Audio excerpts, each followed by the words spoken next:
Hello everyone. सो आज मैं आप लोगों के लिए पिग पीवी का एक्सप्लेनेशन लेकर आ गई हूँ। आई होप कि आप लोगों को ये एक्सप्लेनेशन पसंद आएगी। अगर आप लोगों को ये वीडियो अच्छी लगे तो प्लीज मुझे कमेंट में बताना ताकि मैं आगे के एपिसोड की एक्सप्लेनेशन भी आप लोगों के साथ शेयर कर सकूं। सो अब एक्सप्लेनेशन शुरू करते हैं। एपिसोड की शुरुआत में बेब को दिखाया जाता है जो इस सीरीज का फर्स्ट कैरेक्टर है और एक फेमस रेसर है। बेब अपने रूम में था और रेसिंग के लिए रेडी हो रहा था। उसके साथ कोई और भी था जो रेडी होने में उसकी हेल्प कर रहा था। आगे हमें स्टेडियम दिखाया जाता है जहां पर आज दो बड़ी टीम के बीच फाइनल रेसिंग होने जा रही थी, जिसमें से एक टीम का नाम था रेड रेसिंग टीम जिसका मेंबर था विनर और दूसरी टीम थी एक्स हंटर जिसके मेंबर थे बेब और वेब, और ये दोनों ही रेस में पार्टिसिपेट करने जा रहे थे। और इन दोनों की टीम रेसिंग की दुनिया की सबसे बड़ी टीम थी और इनकी टीम ने बहुत सारे रिकॉर्ड्स भी बनाए थे। इनकी टीम को सीजन रेसिंग का किंग कहा जाता था। सभी इस रेस को लेकर बहुत ज्यादा ही एक्साइटेड थे कि इस सीजन का आखिर किंग कौन बनेगा। तभी एलन जेफ से पूछता है बेब कहाँ है, रेसिंग बस शुरू ही होने वाली है। तो जेफ उससे कहता है तुम्हें नहीं पता, वो अभी अपने रूम में कॉन्सेंट्रेट कर रहा होगा। और हमें बेब को दिखाया जाता है। एक्चुअली बेब एक स्पेशल अल्फा था जो 1 लाख अल्फास में से एक था और इसकी सभी सेंस दूसरों से बहुत अलग थी, जिसका मतलब था उसकी आई साइट, उसकी लिसनिंग पावर और उसका टेस्ट दूसरों से बहुत ही डिफरेंट था। वो दूसरे अल्फाज के फार्मोन्स को स्मेल कर सकता था और ये बात ज्यादा लोगों को नहीं पता थी। आगे दिखाया जाता है वो लड़का जो रेडी होने में उसकी हेल्प कर रहा था वो उसके नेक पर किस कर रहा था और बेब उसके अल्फा फार्मोन्स को स्मेल कर सकता था जो उसे बिल्कुल भी अच्छी नहीं लग रही थी। बेबी स्पेशल अल्फा था इसलिए वो हमेशा रेस पर जाने से पहले अपने अल्फा सेंट को रिवील किया करता था ताकि वो रिलैक्स फील करे और रेस पर कंसंट्रेट कर सके। पर वो इस बार ऐसा नहीं कर पाता क्योंकि इस लड़के की अल्फा फॉर्मोन्स उसे बिल्कुल भी सेटिस्फाई नहीं कर रही थी और वो वहीं पर रुक जाता है और उस लड़के से अलग हो जाता है और उससे कहता है तुम्हारी अल्फा सेंट बिल्कुल भी अच्छी नहीं है, इसलिए यहाँ से दूर चले जाओ और मुझे दोबारा अपनी शक्ल मत दिखाना। आगे हमें स्टेडियम का सीन दिखाया जाता है जहाँ बेब आता है और उसे देखकर सारी ऑडियंस उसका नाम लेकर चीयर करने लग जाती है। तभी एक लड़के को देखते हैं जो छुपकर उसे देख रहा था। अब रेस स्टार्ट होती है जिसमें बेब की कार दूसरे कारों से लीड कर रही थी और सभी उसे स्क्रीन पर देख रहे थे और उसके टीम मेंबर उसे देखकर कहते हैं बेब सच में बहुत टैलेंटेड है और यही जीतेगा। और आखिरकार बेब और उसका फ्रेंड इस रेस में जीत जाते हैं। सभी टीम मेंबर उन दोनों को कांग्रेचुलेट करते हैं। फिर एलन इससे कहता है आज की रेस सच में बहुत आसम थी। मैं तो बहुत एक्साइटेड हो गया था कि आखिर लास्ट में क्या होने वाला है, लेकिन मुझे यकीन था कि तुम ही जीतोगे। बेब उसे इसके लिए थैंक यू कहता है। तभी जेफ उसे देखकर कहता है तुम्हें क्या हुआ, तुम्हारा फेस ग्रम्पी दिखाई दे रहा है। बेब कहता है मैं ठीक हूँ और आप तो जानते हैं पिट बेब वही है जो हमेशा जीतता है। ये सुनकर जेफ वैसे कहता है तुम्हारे दोस्त को क्या हुआ है, लगता है आज वो ठीक नहीं है। तो वह उसे बताता है वो अल्फा इसे रेस से पहले सेटिस्फाई नहीं कर पाया इसलिए आज इसका मूड खराब है। जेफ कहता है फिर से इस मंथ तुम कितने अल्फा से मिलोगे। बेब उससे कहता है आप ये क्यों पूछ रहे हैं, मैंने आपसे तो कभी नहीं पूछा कि आप और कितने सालों तक सिंगल रहने वाले हैं। ये सुन जेफ कहता है हे बेब तुम चुप रहो। तो उसका फ्रेंड कहता है आप इसकी बातों को माइंड मत कीजिए, आप तो जानते हैं ये कैसा है। बेब किसी भी नॉर्मल अल्फा की सेंट को ज्यादा टाइम तक बर्दाश्त नहीं कर सकता। तो बेब उससे कहता है तुम तो ऐसे कह रहे हो जैसे तुम्हें सब कुछ पता है और उस रूम में तुम मेरे साथ ही थे। इस पर वे कहता है अगर मैं तुम्हें अच्छी तरह नहीं जानता तो इस दुनिया में कोई और नहीं है जो तुम्हें जान पाए। ऐसा कहने के बाद वो उसके चिक्स पर किस कर लेता है और सभी से कहता है चलो आज रात हम जीत की खुशी में सेलिब्रेट करते हैं। बेब कहता है तुम लोग जाओ, मैं पहले शावर लूंगा। वो अल्फा सच में बहुत स्मेली था। ऐसा कहकर वो चला जाता है। नेक्स्ट सीन में दिखाया जाता है बेब अपने रूम में जा रहा था और वही लड़का उसका पीछा कर रहा था, पर शायद बेब को ये पता चल गया था कि कोई उसका पीछा कर रहा है। तो वो अचानक पीछे मुड़ता है और उस लड़के का हाथ पकड़कर उसे वॉल पर पुश करता है और उससे पूछता है तुम मेरा पीछा क्यों कर रहे हो। तो वो लड़का कहता है मैं एक नॉर्मल लड़का हूँ और आपका फैन हूँ। बेब फिर उसका मास्क निकाल देता है। वो लड़का उसकी तरफ देखकर स्माइल करने लग जाता है। बेब उससे कहता है क्या तुम एक स्टॉकर हो, स्टॉकर कब से इतने गुड लुकिंग और क्यूट दिखने लगे। तो वो लड़का कहता है मैं कोई स्टॉकर नहीं हूँ, मैं तो बस यहाँ रेस देखने आया था। बेब फिर उसका हाथ छोड़ देता है। वो लड़का फिर उसे रेस की टिकट दिखाता है। बेब कहता है तब तो फिर तुम रॉन्ग प्लेस पर आ गए हो, ये स्टाफ एरिया है और यहाँ ऑडियंस अलाउड नहीं है। सो प्लीज यहाँ से चले जाओ। तो वो लड़का कहता है जिसका नाम चार्ली था और यही लड़का इस सीरीज का सेकंड कैरेक्टर है। वो बेब से कहता है मैं गलत जगह पर नहीं आया हूँ, मैं तो यहाँ आपका वेट कर रहा था। ये सुन बेब कहता है तब तो तुम सच में एक स्टॉकर हो, क्योंकि स्टॉकर ही इस तरह छुप कर आते हैं। चार्ली कहता है मैं आपका वेट कर रहा था, इसके पीछे एक रीजन है, मैं आपसे मिलना चाहता था। बेब कहता है क्या मुझे तुम्हें फिर से याद दिलाना होगा कि एक स्टाफ एरिया है और यहाँ अनऑथराइज्ड पर्सन नहीं आ सकते। ये कहकर वो जा रहा था तो चार्ली उससे कहता है क्या मैं आपकी कार बोरो कर सकता हूँ, मैं एक रेसर बनना चाहता हूँ और आपकी तरह ड्राइव करना चाहता हूँ, लेकिन मैं टीम के साथ टेस्ट ड्राइव नहीं कर सकता क्योंकि मेरे पास रेसिंग कार नहीं है। बेब कहता है तो फिर एक कार रेंट पर ले लो। इस पर चार्ली कहता है मेरे पास उतने पैसे नहीं है, मैं बस अभी अभी ग्रेजुएट हुआ हूँ और एक जॉबलेस हूँ, इसलिए मेरे पास अच्छी कार रेंट पर लेने के लिए पैसे नहीं है। पर मैं जानता हूँ आपके पास बहुत सी कार है और आपने कार का कलेक्शन रखा है, तो क्या आप मुझ पर ये फेवर कर सकते हैं। बेब कहता है बस बहुत हुआ, मुझे तुम्हारा एग्जैक्ट रीजन भी नहीं पता, तो मैं तुम्हें अपनी कार लैंड पर कैसे दे दूं। अब यहाँ से निकल जाओ, नहीं तो मैं सिक्योरिटी को बुलाऊंगा जो तुम्हें यहाँ से खींचते हुए बाहर लेकर जाएंगे। इतना कहकर बेब अपने रूम में चला जाता है और चार्ली उसे देखता रह जाता है। नेक्स्ट सीन में चार्ली बेब के रूम में आता है तो बेब उसे देखकर कहता है क्या तुम स्टॉकर के साथ साइको भी हो जो तुम्हें एक बात बार बार समझानी पड़ेगी, यहाँ से चले जाओ, मुझे सावर लेना है।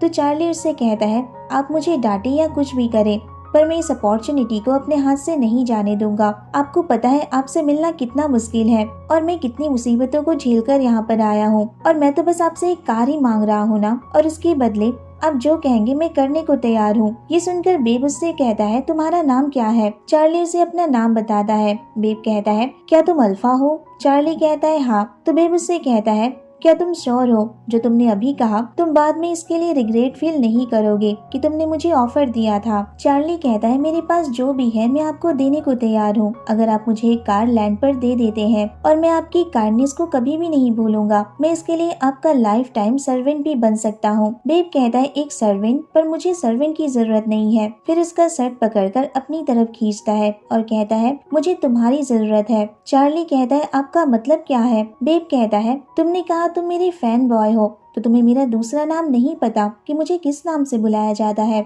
ऐसा कहते हुए उसे लॉकर पर पुश करता है और उससे कहता है अगर तुम मुझे सेटिस्फाई कर सके तो तुम मेरी कोई भी कार ले सकते हो, लेकिन तुम्हें इसकी प्राइस मनी पे करनी होगी। ये ऑफर मैं तुम्हें सिर्फ आज के लिए दे रहा हूँ, और अगर तुम ओके हो तो हम नेक्स्ट स्टेप पर चलते हैं, और अगर नहीं तो यहाँ से निकल जाओ और दोबारा कभी वापस मत आना। बेब को लगा था चार्ली घबरा जाएगा और उसकी बातें नहीं मानेगा, पर वो वहाँ से नहीं जाता है और उससे कहता है मैं करूँगा। बेब कहता है तुमने कहा तुम ओके हो, पर क्या तुम जानते हो कि तुम्हें कैसे करना है। ऐसा कहने के बाद वो उसकी बैली पर अपनी फिंगर्स फेरने लग जाता है और उससे कहता है ये ऐसी चीज है अगर मैंने एक बार स्टार्ट कर दी तो मैं तुम्हें रुकने का मौका नहीं दूंगा। चार्ली कहता है अगर आप जानना चाहते हैं तो आपको खुद पता लगाना होगा। बेब सोचने लगता है अब ये नहीं मानेगा और वहाँ से जा रहा था, पर चार्ली उसे रोक लेता है और उसके नजदीक जाने लग जाता है। वो उसके काफी नजदीक आ गया था तो बेब उसके ग्लासेस निकाल देता है। चार्ली कहता है मुझे दिखाई कैसे देगा।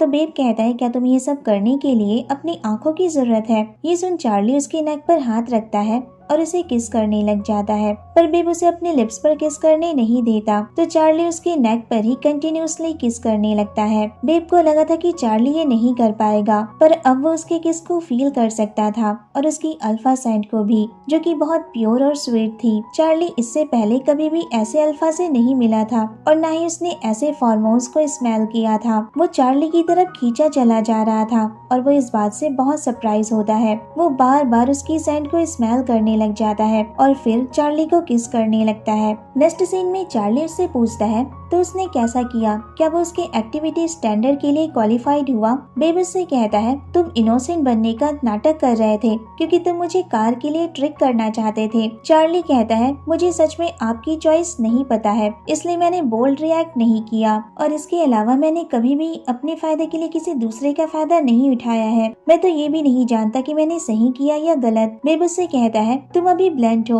और कुछ सोच नहीं पा रहे हो। चार्ली कहता है तो क्या मैं आपकी प्रोबेशन में पास हो गया? तभी बेब को उसके फ्रेंड का कॉल आता है। उसका फ्रेंड उससे कहता है हमने यहाँ नंबर 1 के लिए सेलिब्रेशन रखा है और यहाँ नंबर 1 ही दिखाई नहीं दे रहा है। उसके फ्रेंड ने बेब के लिए पार्टी रखी थी। बेब उससे कहता है मैं जल्दी ही वहाँ पहुँचता हूँ, मैं कुछ काम में बिजी हो गया था। तो उसका फ्रेंड कहता है क्या तुम फिर से कॉन्सेंट्रेट करने लग गए थे? ये सुन बेब काफी स्माइल करने लग जाता है और कॉल रख देता है। चार्ली से कहता है मैं कहीं जा रहा हूँ। तो चार्ली उससे कहता है क्या आज के लिए बस इतना ही? बेब कहता है तुम किसकी बात कर रहे हो? चार्ली कहता है मैं आपका एडवांटेज नहीं लेना चाहता तो मैं जा रहा हूँ। बेब कहता है मैंने तुम्हें यहाँ से जाने के लिए नहीं कहा है और अपना बैग उसकी तरफ फेंकता है और उसे भी अपने साथ चलने को कहता है। अगले सीन में दिखाया जाता है दोनों पार्टी में जाते हैं और सभी बेब को कॉन्ग्रेचुलेट करते हैं और सेलिब्रेट करते हैं। बेब अपने साथ चार्ली को लेकर गया था जिसे वे नोटिस करता है। तभी उसके 2 फ्रेंड जिन लोगों ने चार्ली के नाम पर चैनल बनाया था और उसी से रिलेटेड वीडियोस बनाते थे, वो दोनों बेब को ट्रीट देने को कहते हैं। तो बेब उनसे कहता है मैं तुम दोनों को छोड़कर सभी को ट्रीट दूंगा क्योंकि तुम लोग अपने चैनल के रेटिंग के लिए मेरा नाम यूज करते हो, इसलिए मेरा नाम यूज करना बंद कर दो, नहीं तो तुम्हें हर महीने मुझे 2 मिलियन देने होंगे। तभी अचानक एलन चार्ली को देखकर कहता है क्या ये तुम्हारा न्यू बॉय है? तो बेब कहता है ये मुझे स्टेडियम में मिला था तो मैं इसे यहाँ लेकर आ गया। चार्ली फिर सभी को अपना नाम बताता है और कहता है वो एक्स सेंटर और बेब का फैन है। ये सुनकर सभी हंसने लगते हैं और वे कहता है चलो बैट लगाते हैं कि लड़का बेब के साथ कितने दिनों तक टिक पाएगा। कुछ लोग कहते हैं 2 दिन और कुछ कहते हैं 3। फिर सभी एक साथ ड्रिंक करने लग जाते हैं। अचानक तभी वहाँ विनर आता है और कहता है मुझे पता था तुम लोग यहीं पर होगे, तुम लोग जीत का सेलिब्रेशन कर रहे हो, क्या मैं तुम लोगों को ज्वाइन कर सकता हूँ? ऐसा कहकर वो ड्रिंक करने लगता है और कहता है ये ड्रिंक उस चैंपियन के लिए है जिसने मुझे हर बार हराया है। और बेब से कहता है तुम्हें क्या लगता है मैं किसकी बात कर रहा हूँ? तुम तो सच में सेमलेस हो जो अभी भी यहीं पर खड़े हो, कोई भी तुम्हारी सेंस को नहीं हरा सकता, ये तो सच है, पर क्या तुम्हें नहीं लगता कि एक चीटिंग है? विनर की फालतू बातें सुनकर बेब कहता है तुम ऑलरेडी मुझसे ट्रैक पर हार चुके हो और अब यहाँ मेरे साथ झगड़ा करने आ गए हो। विनर कहता है तो क्या हुआ, तुम बस दूसरों से ज्यादा लकी हो क्योंकि तुम्हारे सेंस दूसरे अल्फा से ज्यादा अच्छे हैं। बेब कहता है इवन अगर मेरे पास ये दूसरों की तरह सेंस नहीं होते तब भी मैं तुम्हें हरा देता, मैं तुम्हारे जैसे लूजी रेसर को कभी भी हरा सकता हूँ। क्या तुम हार का रिवेंज लेने के लिए मुझसे फाइट करना चाहते हो? तो चलो एक बार फिर से बैट लगाते हैं और कंपटीशन करते हैं और जो इस कंपटीशन में जीतेगा वो दूसरे को 5 मिलियन देगा। लेकिन विनर उससे कहता है कि मुझे जीतने पर पैसे नहीं, तुम्हारा ये न्यू बॉय चाहिए, इसके साथ मुझे खेलने में बहुत मजा आएगा। ऐसा कहकर वो चार्ली के पास जाता है और उसे परेशान करने लग जाता है। बेब कहता है अगर तुम मुझे हरा सकते हो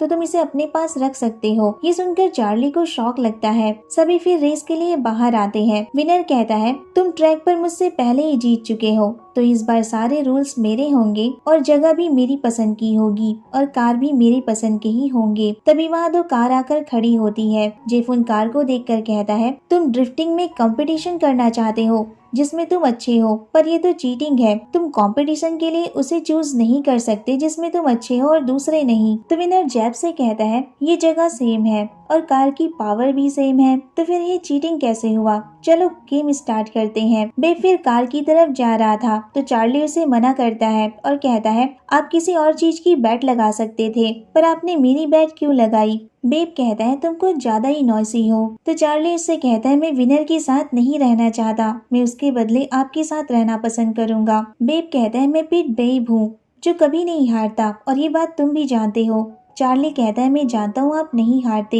लेकिन ये एक रेस है और इसमें कुछ भी हो सकता है। तभी उसका फ्रेंड वे उससे कहता है आई थिंक तुम्हें केयरफुल रहना चाहिए, विनर जैसा पर्सन कभी भी रूल्स को तोड़ सकता है। पर वेब उसकी बातों पर ध्यान नहीं देता और चार्ली को कार पे बैठने को कहता है क्योंकि ये रेस उसी के लिए की जा रही थी। रेस शुरू होती है और फर्स्ट राउंड में विनर जीत जाता है। चार्ली कहता है आप ऐसे सिचुएशन में कैसे कंपटीशन जीत पाएंगे? बेब कहता है लास्ट लैप में विनर ने मुझे फॉलो किया और मेरी कार को रोक दिया था जिसकी वजह से मैं आगे नहीं बढ़ पाया और वो जीत गया, पर इस बार मैं ऐसा नहीं होने दूंगा। और वो ऐसा ही करता है, वो अपनी कार विनर के पीछे लगा देता है जिससे विनर की कार लैप से बाहर हो जाती है और बेब जीत जाता है। बेब फिर शो ऑफ करने के लिए कार को एक ही जगह पर घुमा रहा था जिसे देखकर चार्ली बहुत खुश होता है और सोचने लगता है बेब सच में बहुत स्मार्ट और टैलेंटेड है। बेब भी उसकी तरफ देखता है और स्माइल करने लग जाता है। दोनों फिर एक दूसरे की तरफ देखकर काफी स्माइल कर रहे थे। सो इस पार्ट को यहीं पर खत्म करते हैं। मुझे तो इस सीरीज का फर्स्ट पार्ट काफी अच्छा लगा है। आप लोग को कैसा लगा मुझे कमेंट में जरूर बताना, और अगर अच्छी लगी हो वीडियो तो प्लीज वीडियो को लाइक, शेयर